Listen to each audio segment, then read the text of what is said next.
Olá, meus lindinhos, minhas lindinhas, bora lá corrigir? Entrar com chave de ouro, finalzinho dessa semana 1, com uma correção sobre quantidade de movimento e impulso. Então, vamos lá. Bom, as atividades eram para ser feitas pelo PET mesmo, ou resolução, mas colocasse a resolução, né? No PET ou no caderno, né? Ó, uma força de 14 newtons atuando sobre um objeto em movimento altera sua quantidade de movimento em 7 kg vezes metro por segundo. Durante quanto tempo essa força atuou sobre esse objeto?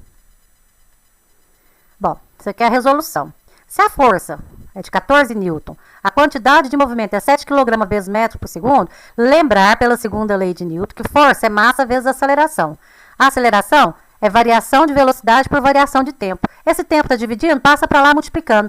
F vezes ΔT é impulso. M vezes ΔV é variação de quantidade de movimento. Então, o impulso é variação de quantidade de movimento. Beleza, mas o impulso não é F vezes ΔT? Joga aqui, você não quer o ΔT? O F é 14, o ΔT é o que você quer, o ΔQ é o 7. Bom, 14 está aqui multiplicando, passa para o outro lado dividindo, fica 7 dividido por 14, que fica meio, que a gente escreve 0,5 ou 50 segundos. Letra D. Perfeito, terminamos a número 1. Então, vamos lá para a número 2. Para uma mesma variação de quantidade de movimento, mesmo impulso, podemos ter na relação força vezes tempo, diferentes valores de força e tempo. Esse fato é utilizado por boxeadores experientes na tentativa de diminuir sobre eles os efeitos dos socos desferidos pelos seus adversários.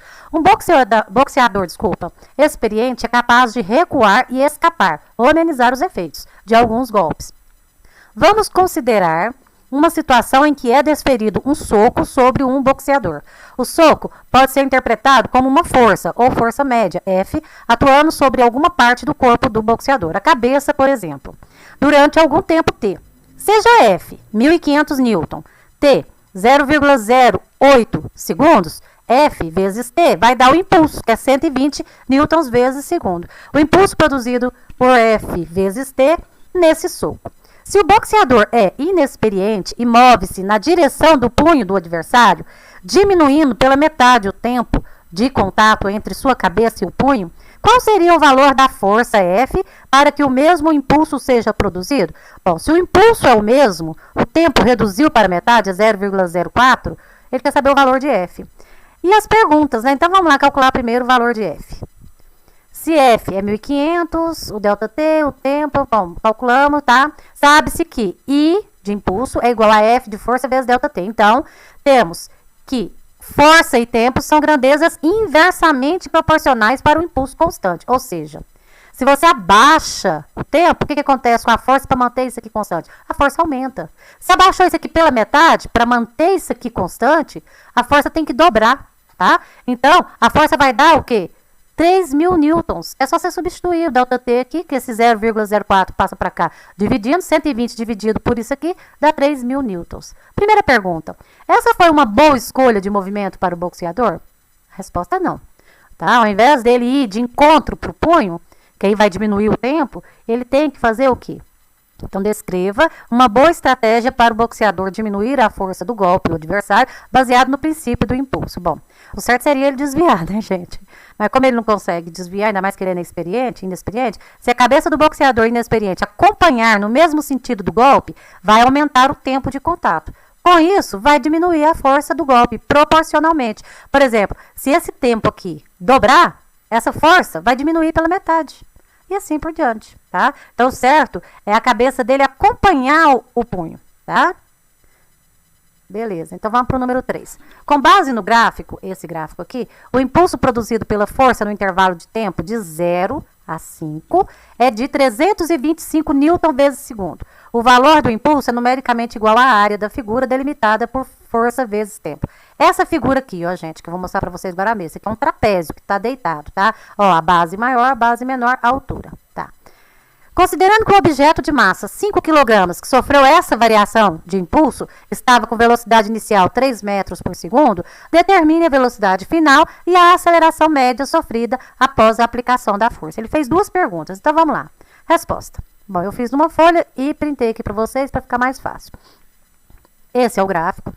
Ele fala que essa área é o valor do impulso, ele já até deu. Então, vamos só conferir se está certo. Ó, se a área disso aqui é o impulso, A área de um trapézio é base maior mais base menor vezes altura sobre 2. Qual que é a base maior? É esse pedação grande aqui, que vale 90. Qual que é a base menor? É esse pedaço menor aqui, que vale 40. Qual que é a altura? Ó, de 0 a 5.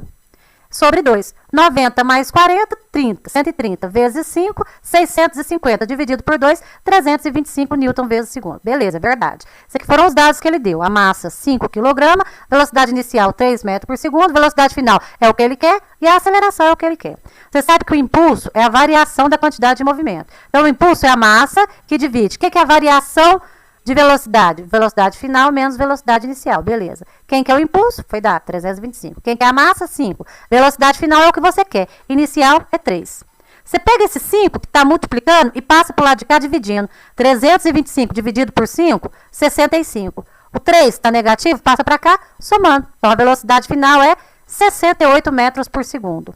Segunda perguntinha, e a aceleração? Bom, a aceleração é a variação da velocidade dividido pela variação do tempo. A variação da velocidade é a velocidade final, que você acabou de descobrir, 68, menos a velocidade inicial, que foi dado, 3, dividido por 5, que é o tempo que foi dado aqui no gráfico. 65 dividido por 5, 13 metros por segundo ao quadrado. Prontinho, respondido a número 3. Vamos terminar número 4. O airbag e o cinto de segurança são itens de segurança presentes em todos os carros novos fabricados, aqui está errado, viu? Fabricados no Brasil. Utilizando os conceitos da primeira lei de Newton, que é a inércia, de impulso de uma força e a variação de quantidade de movimento, analise as proposições em F para falsa e V para verdadeira. Número 1, o airbag aumenta o impulso da força média atuante sobre o ocupante do carro na colisão com o painel, aumentando a quantidade de movimento do ocupante? Não. Se ele aumenta o impulso, a quantidade de movimento vai diminuir. Se a velocidade, porque não vai aumentar, então a velocidade diminui, a quantidade de movimento também diminui. Por quê? O airbag não vai fazer o seu corpo diminuir a sua velocidade? Se a velocidade diminuir, a quantidade de movimento vai diminuir. Número 2. O airbag aumenta o tempo da colisão do ocupante do carro com o painel, diminuindo assim a força média atuante sobre ele, mesmo na colisão. Isso. Fica mais tempo ocorrendo a colisão, a força diminui. Foi o que a gente falou do boxeador, verdade. Número 3.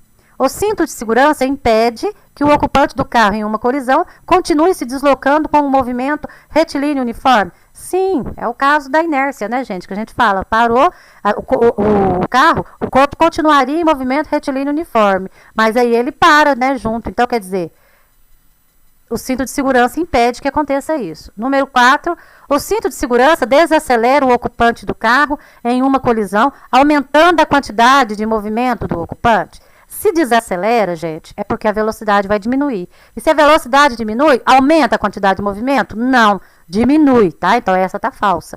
Número 5 e última, o cinto de segurança impede que o ocupante do carro, em uma colisão, continue o movimento por inércia, diminuindo e até mesmo anulando a quantidade de movimento do ocupante. Verdade, que o cinto, inclusive, pode até zerar, porque você para, né? Certo? Diminui. Impede que continue o movimento por inércia. Perfeito, verdadeiro. Terminamos. Fim. Vamos agora, né? Descansar para começar a semana 2. Valeu?